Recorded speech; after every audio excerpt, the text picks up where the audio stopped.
Hai, halo Sobat Unram. Kalian tahu nggak kalau ada tanaman yang dulunya cuma dianggap tanaman liar di hutan, tapi sekarang malah jadi bahan makanan berkelas yang dipakai di negara-negara maju loh, seperti Jepang, Cina, dan Korea. Tanaman itu namanya porang, sejenis umbi-umbian yang mengandung glukomanan tinggi dan juga rendah kalori. Gak cuma sehat, porang juga punya nilai ekonomi yang luar biasa loh. Unram melihat adanya peluang besar dari tanaman ini dan mulai membudidayakannya di Pulau Lombok, tepatnya di Kabupaten Lombok Utara. Sudah lebih dari 4 tahun, Unram bersama masyarakat sekitar berhasil membudidayakan porang dan menggerakkan ekonomi lokal dengan mengolah porang menjadi produk yang bernilai tinggi. Bagaimana perjalanannya? Yuk kita cari tahu di Unram untuk Negeri episode 8. Baik, bismillahirrahmanirrahim. Assalamualaikum warahmatullahi wabarakatuh. Di sini saya akan memperkenalkan diri. Nama saya Dul Salam. Saya asli dari Dusun Semokan, Desa Batu Rakit, Bayan, KLU. Jadi saya di sini selaku Ketua Kelompok Tani Sukamaju. Jadi di sini saya mulai membangun kelompok dari tahun 2022. Berbicara tentang porang, ini kan ini kami di sini rata-rata khususnya masyarakat Desa Batu Rakit ini 80% dari penduduknya itu rata-rata petani pekebun. Ini terkait dengan porang. Dulunya porang ini tanaman liar. Jadi mulai dari tahun 2022 itu kalau tidak salah di situ mulai ada harga porang, artinya mulai ada yang mau beli gitu kan? Ya, perkenalkan saya Suwarji, guru besar ilmu tanah di Fakultas Pertanian. Saya sudah mengabdi sebagai guru besar ini cukup lama. Jadi tahun depan kita mencapai usia yang ke-40 berarti sudah 40 tahun pengabdian. Nah, latar belakang kenapa saya tertarik ke porang itu sebenarnya banyak sumber daya lokal yang asli dari Lombok sendiri itu yang mempunyai potensi dikembangkan. Jadi kami ketemu dengan porang itu sekitar tahun 2017. Nah itu.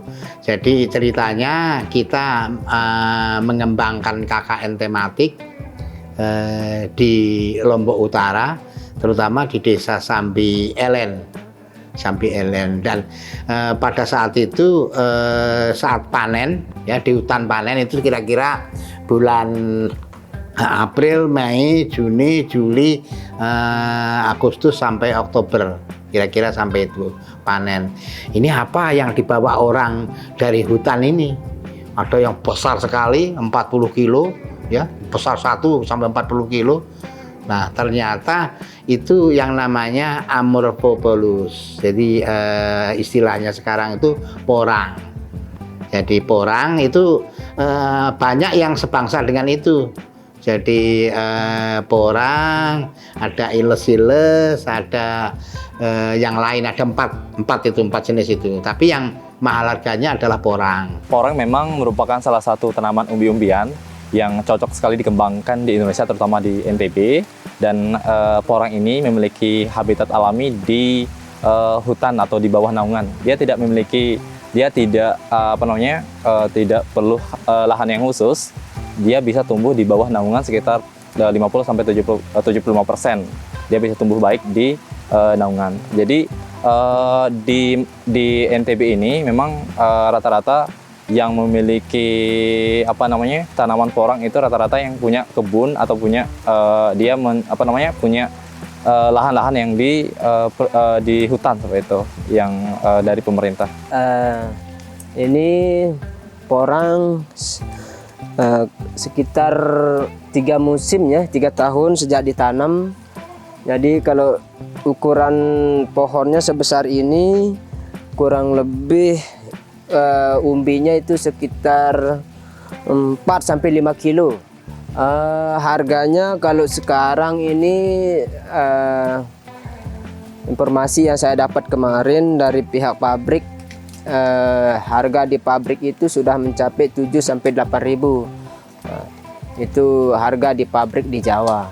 Jadi kita di sini di petani itu ya sekitar 6.000 sampai 6.500. Ya, kalau masa tanamnya porang ini kan ada 3 jenis bibit yang bisa kita jadikan bibit untuk kita tanam. Yang pertama itu dari umbi mini. Nah, umbi mini ini tergantung ukurannya juga. Kalau ukuran umbi mini ini dari 1 kilo ke bawah itu yang dikatakan umbi mini. Nah, itu kalau itu yang kita tanam bisa satu musim itu bisa menghasilkan 2 sampai 3 kilo. Nah, apalagi sampai 2 musim itu bisa mencapai 3 sampai 5 kilo beratnya. Nah, seperti itu. Nah, itu bibit yang pertama. Nah, yang kedua itu kita juga dari bibit kata namanya. Itu bibit kata ini itu kita ambil dari buahnya yang di pohonnya itu kan di atas itu. Nah, itu yang dikatakan bibit kata. Nah, kalau itu agak lama karena agak kecil-kecilan dia bibitnya, itu bisa 3 sampai 4 musim baru bisa kita panen. Nah, itu jenis bibit yang kedua. Terus ada lagi satu jenis bibit itu dari buah spora namanya. Itu lebih kecil lagi.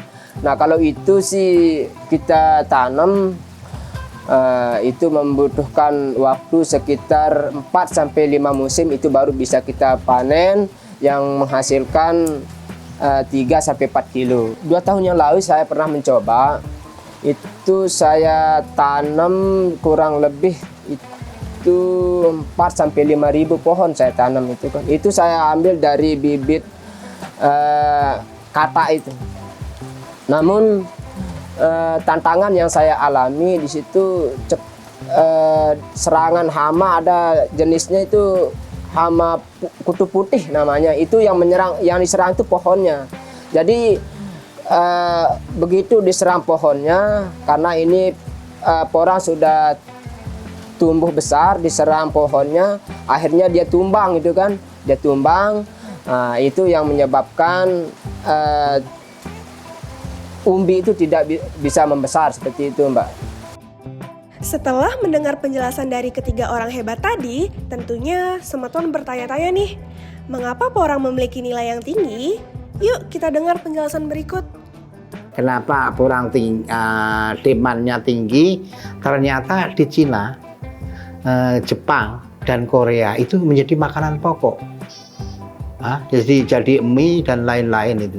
Jadi di luar mie dan lain-lain, beras dan lain-lain. Yang jelas porang diambil tepungnya, ya tepungnya itu tepung glukomanan, karbohidrat kelas tinggi, yang itu jadi makanan yang luar biasa di Cina, dan itu menjadi makanan di Cina, dan bisa dibuat menjadi tofu, mie, ya beras. Jadi beras, jadi terutama mie, jadi mie shirataki. Jadi terus dibuat menjadi kombinasi campuran minuman es, jadi minuman.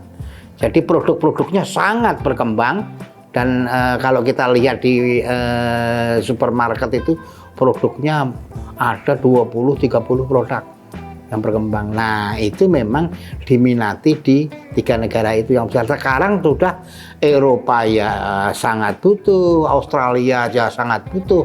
Itu sangat besar sekali sekarang demandnya. Harga porang kemarin di tahun 2024 itu awalnya itu dibuka dengan harga 2.500 sampai 3.000. Itu di bulan April. Nah, di bulan Mei-nya itu ada peningkatan harga, itu bisa mencapai 5.000 per kilo. Itu dalam bentuk umbi ya, umbi basah. Di bulan Juninya itu juga ada peningkatan harga sampai di harga 7 sampai 8.000. Itu yang maksimal di tahun kemarin. Tapi di musim sekarang ini kita belum tahu. Mudah-mudahan kami dari para petani, khususnya petani porang, berharap sekali di tahun ini ada peningkatan harga seperti itu. Jadi alhamdulillah dari situ kami dari kelompok Tani Sukamaju, kami coba untuk membudidaya tanaman porang ini. Namun berjalan sekitar 2 tahun, di tahun 2024 kemarin alhamdulillah kami dari kelompok Tani Sukamaju ini alhamdulillah bisa panen porang dalam jumlah yang lumayan lah.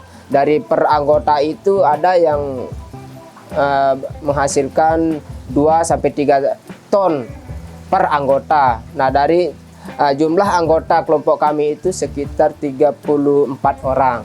Jadi itu tinggal dikalikan. Jadi untuk mempermudah juga teman-teman di anggota ini dalam pemasaran porang itu sendiri, saya mencoba untuk mencari link untuk pemasarannya. Dan alhamdulillah di samping saya sebagai ketua kelompok tani, saya juga jadi pengepulnya begitu kan, karena alhamdulillah saya dapat pasarnya. Pagi ini siang ini kita ada kegiatan di kebun untuk pembongkaran porang.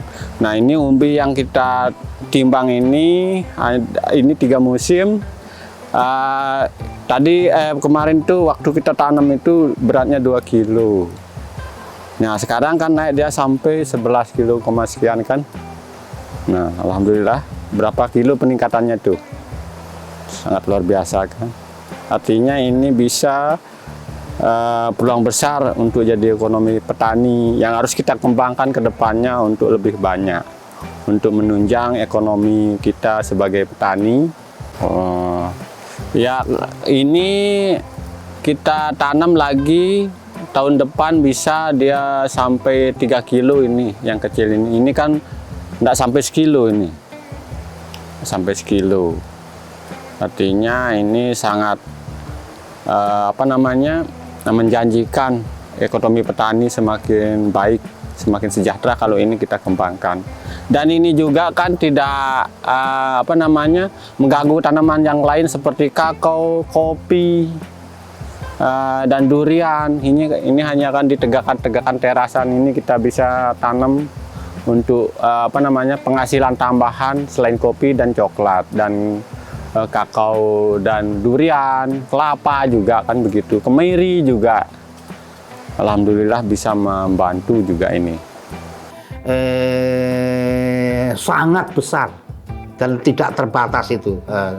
Itu makanya mesin-mesin kan didatangkan. Ini sekarang didatangkan ke Lombok, mesin dari Cina yang oleh PT Sanlindo Pangan Rinjani.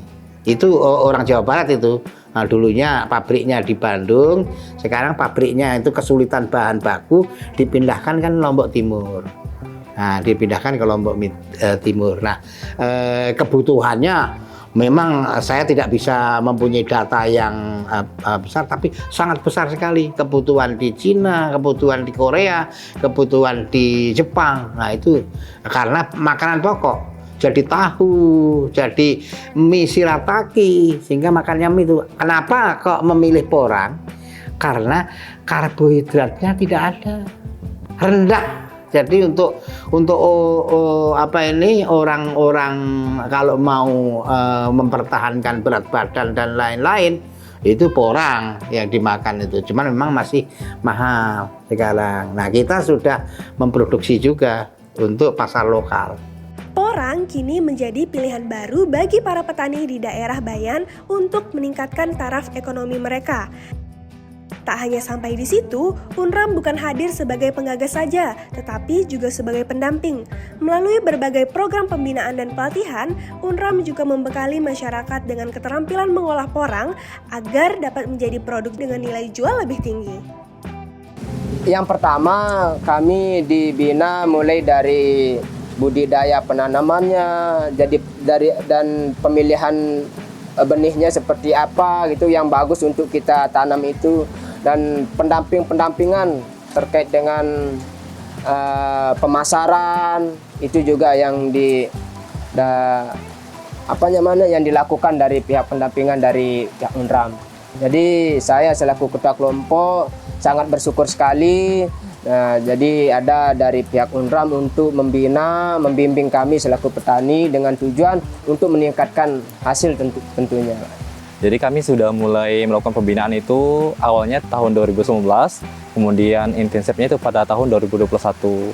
Jadi dari 4 desa, kemudian sekarang sudah menjadi 11 desa untuk 11 desa dari 11 kelompok seperti itu. Jadi ada di 3 kecamatan. Yang pertama Kecamatan Jangga, Kayangan, sama di Bayan.